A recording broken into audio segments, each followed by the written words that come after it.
These verses reminded me about Qari Abdalصمد Abdالباسط. I think you all know the man. He was here many years ago on a Qiraat tour, and we flocked in our thousands. He also came to Durban, and in the city hall of Durban, packed out, he was reading so many sections of the Quran, and among them was included this portion that our young Qari read this evening. The next day, a doctor friend of mine who was responsible for the Arabic Studies Circle in Durban, Dr. Daud Mal, he meets me in the street and he questions me. Said, were you there at the city hall yesterday? I said, yes. He's asking me, did you cry? Did you cry? I said, yes, for two reasons. He's asking, what are those two reasons?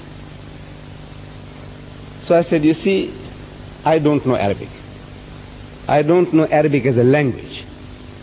But I do know some extracts from the Quran, some verses whose meaning I seem to understand, because I have been paying attention to those verses and their meaning. So I know what the person is talking about. So I said, you see, Qari Abdalصمد Abdالباسط, in the Qiraat that he read these words in his beautiful, beautiful incantation, his unique manner.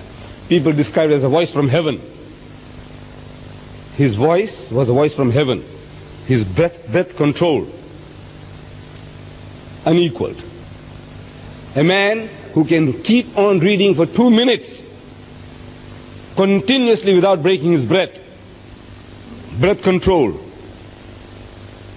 unequaled. In his inimitable manner, he's reading these words. Of course, if I try to imitate, I'll be murdering it. But you can understand, you'll appreciate my difficulty, but I'll try.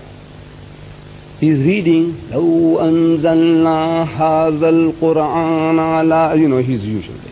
على جبل لرأيته خاشعا متصدعا من خشية الله.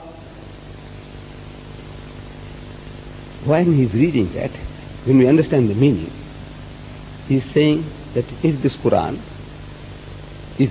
had been sent down, Allah is saying, upon the mountains would have shuddered and shaken and broken to pieces. In his beautiful manner, he is reading that, and I seem to understand what he's saying.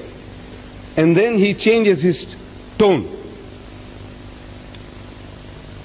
Speaking tone. He said, وَتِلْكَ الْأَمْثَالُ نَضْرِبُهَا لِلنَّاسِ لَعَلَّهُمْ يَتَفَكَّرُونَ. As he was speaking, he spoke it. Our Qari also, he changed. I was paying attention. He also changed his tone, but maybe we didn't catch the joke. Because if he started on a talking tone, you'll think something has gone wrong with him. So he still had a little more sonorous manner of delivering the warning.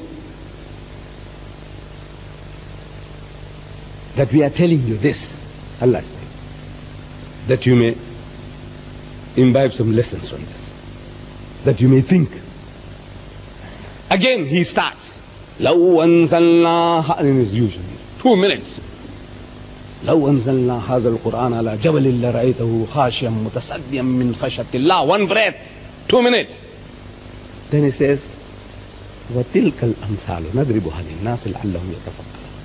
So we are telling you this, that you may think. Now his beautiful sonorous voice, the manner in which he recites makes you to cry involuntarily. Without you understanding the meaning, you and I have been crying without understanding the meaning. The music of his eloquence, the manner in which he reads it, that itself, it moves people to tears, even without understanding. If you understand, it's all the more reason why tears should flow down our eyes, our cheeks. And then he says, look, we are telling you this. Allah is telling, we are telling you this, that you may think. I says, I know. that 99% of my brethren there, nobody understood what was going on. There are two reasons for crying. Number one reason was the sound, the music, the rhythm, the style of his recitation makes you to cry. One reason. Second reason, the man is telling you, Allah is telling you through him that look, we are telling you this, that you may think. And nobody catches the joke. This is a sad part of our Muslims all over the world. In the non-Arab world, all of us, we bacha the Quran, we recite the Quran beautifully, alhamdulillah. Most especially, my Malay brethren, they read beautifully. They are nearest to Basit, they are nearest to the Arab recitation. But the bulk of us, whether Malay or Indian Muslim, or Muslims in Turkey, wherever, they don't seem to understand the message.